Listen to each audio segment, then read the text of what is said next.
Good morning and welcome. You're on to Aspheric TV and this is the morning newspaper briefing. My name is Dabur Gifts. This is a program where we bring you front pages of Nigerian dailies. We get to discuss these headlines with my guest later during the show. I'll start off with the Vanguard newspaper. It says here, businesses heading for total collapse. NECA raises alarm.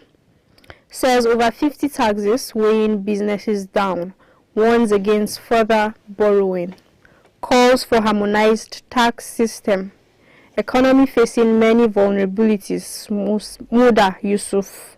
Let there be tax harmony, says FIRS boss. Campaign council. PDP's move puts APC under pressure.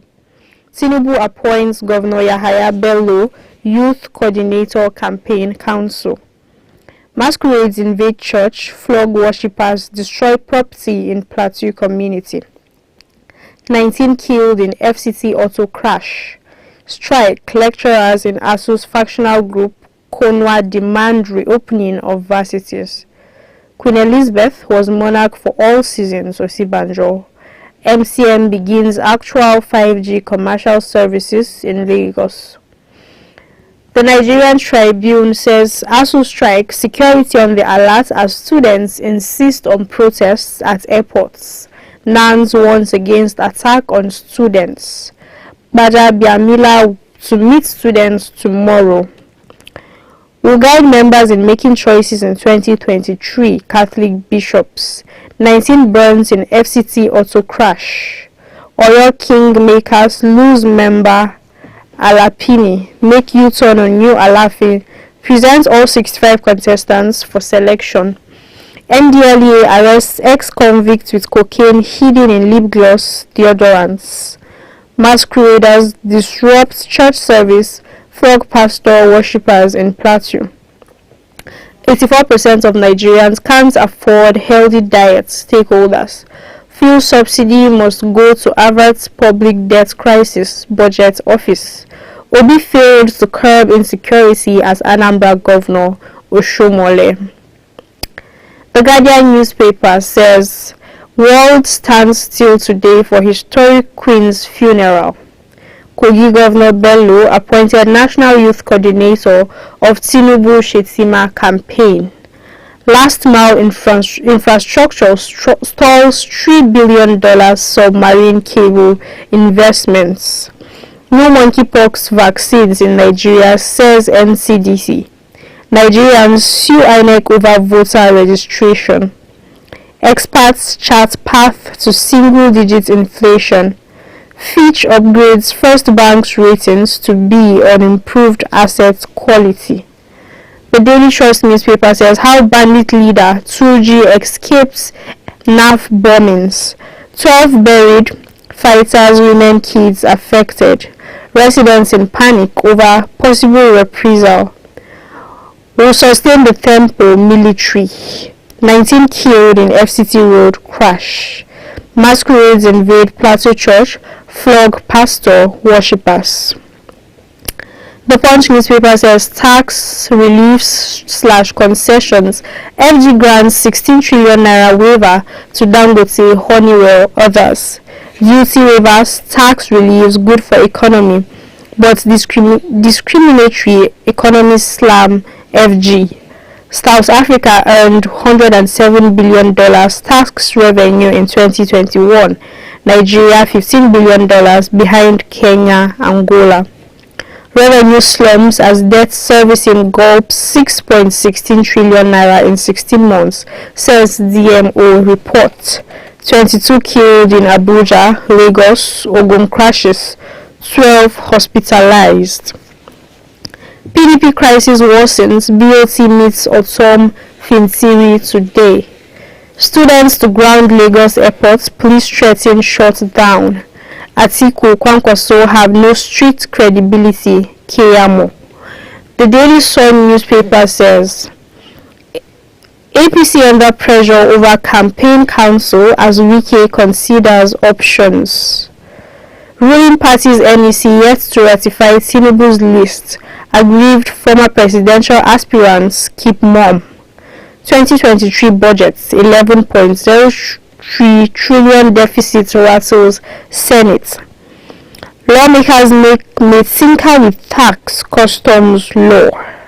The Nation newspaper says strike reps ASU meet over face-off with government tomorrow, which is today actually. Okay, tomorrow. Union asked to submit written presentation. Case against teachers for hearing today. PDP governors mount pressure on Wike to drop IU must go call. Division in Southwest chapters over Makinde's position. Fayose to meet Rivers governor. Why Nigerians in diaspora must mobilize for Tinubu. All aspirants to Alaafin Stool qualified, says Oyomesi. Buhari in US for United Nations General Assembly. Osun poll, Adeleke admits to overvoting in 6 polling units. World leaders to attend Queen Elizabeth's funeral. Those are the headlines we have this morning. We'll go on a short break. When we return, I'll have my guest in the studio and we'll discuss some of these headlines with you. Please stay with us.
Welcome back.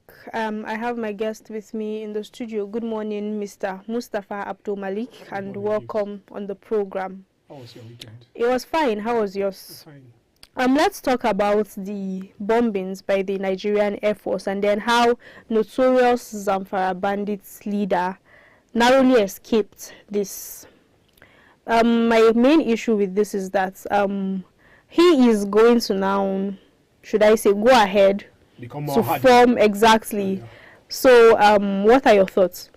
Well, it's really sad because the military know better that, look, once any bandit escaped, certainly he's going to come out much more stronger and more dangerous. And that is exactly what it means.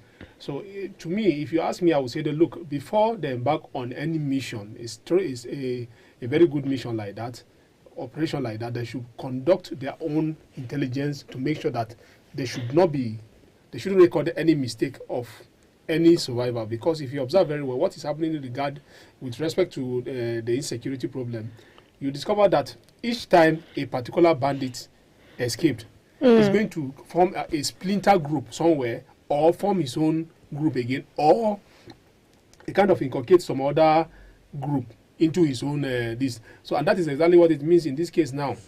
Bello Turji is one of the dreaded bandit leaders in Zamfara. Now he has escaped. Escaping means he's going to form another group and disturb more. Well, I think when raids like this are going to take place, I suggest that they even target the leaders first off before even the remaining people. Yeah. Moving on. The FG and the ASU case is going to be heard in court today. And then relating to that, students of the Nigerian Association of Nigerians, National Association of Nigerian Students, I beg your pardon, have said that they will block airports today, mainly the airport in Lagos, and then the police have said that they are going to go there and then probably block the place. And then the Nigerian students have warned the police to bring no harm to the students. What do you think about this this method that the students have adopted to air their grievances? Well, it's really sad that it has descended to this level whereby students now are beginning to take the laws into their hand, because it means that they are no longer trusting both ASU and the government. So they have like put much pressure on the government to act. It's really sad. Like we said before, you know, we are inching towards the election period whereby all sort of things happens. If the government now decide to give that room for unrest, certainly the unrest will happen. And there is no way that you have a large gathering, that you will not have security issues. That is what we are calling on the government to avoid. They should avoid a situation whereby the youth and the students will not take laws into their hand, hit the street, because by the time they hit the street, it's going to be uncontrollable. And once it's uncontrollable, it means there will be some settle of disobedience here and there. And once there is disobedience, certainly lives and properties of Nigerians will be at stake. And that is where we are heading to right now.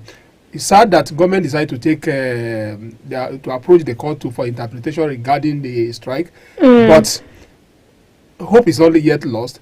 But to me and to almost people outside there, they prefer amicable resolution of the issues.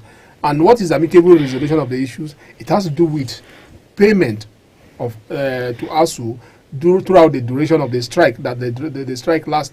I know quite okay that the government on its own part, they would like to say, look, they wouldn't like to set that bad precedents, or to try to like checkmate some excesses of ASU to say, okay, next time you embark on strike, we're not going to pay you.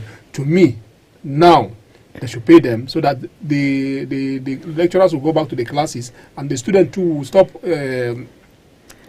prevent what the students are about doing.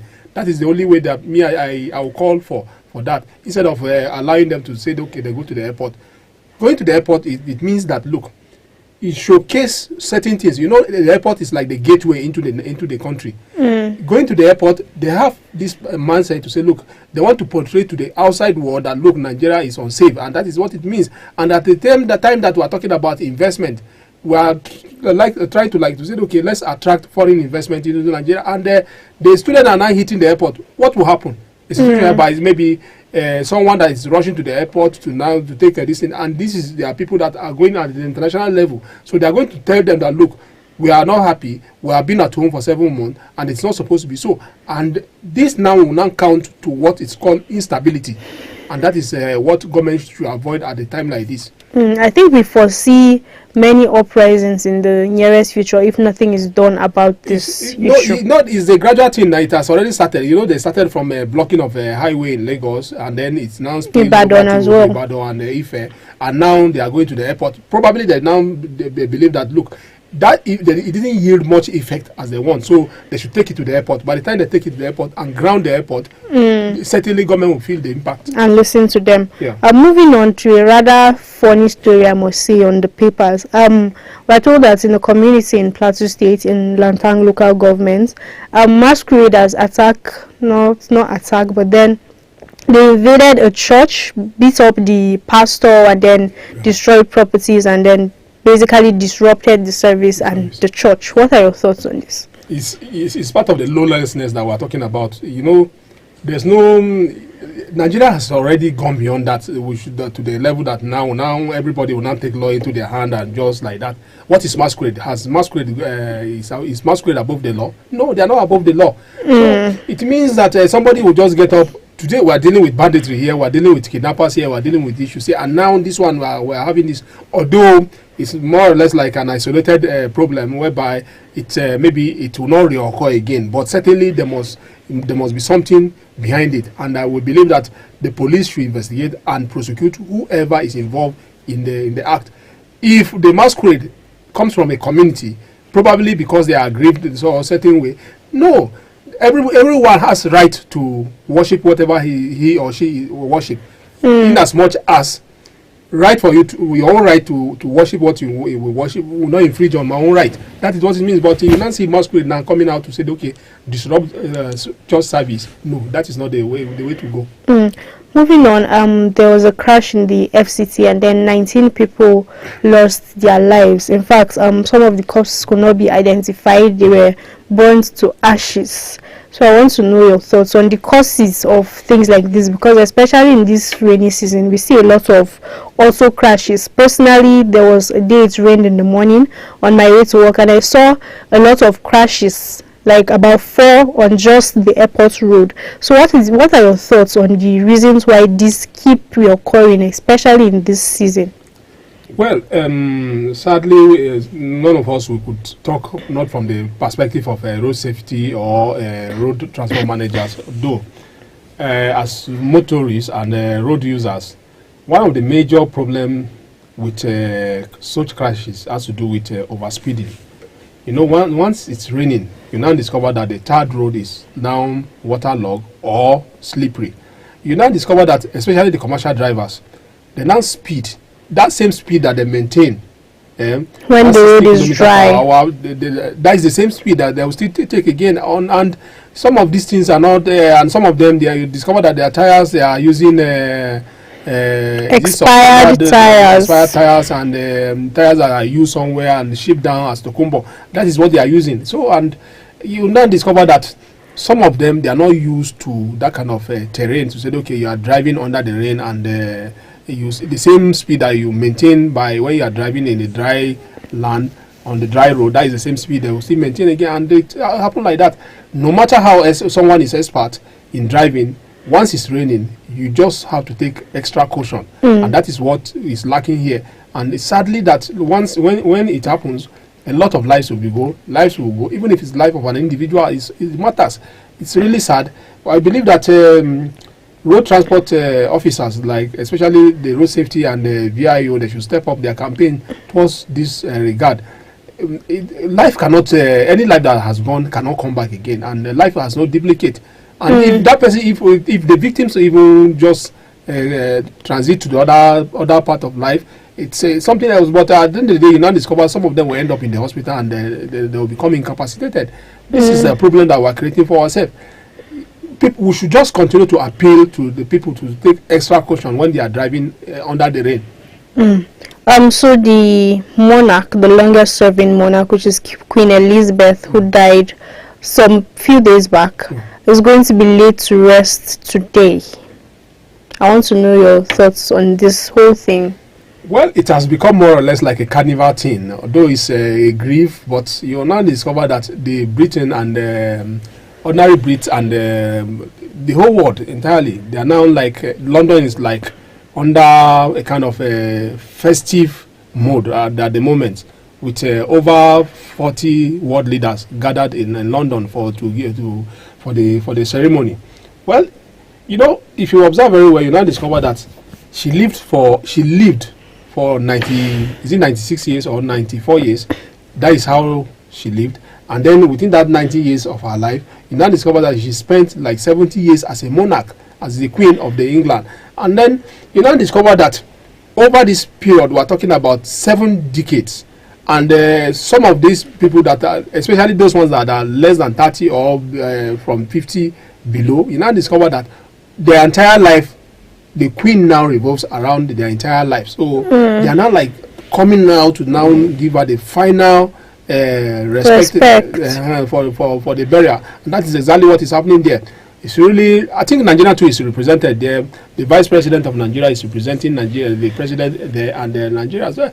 But one thing I observe now is that Nigeria is a member of Commonwealth. You remember that the Britain colonized Nigeria, but we have not really shown much concern to say, okay, the queen has died, and we should give her our own final respect. No, we didn't see that here.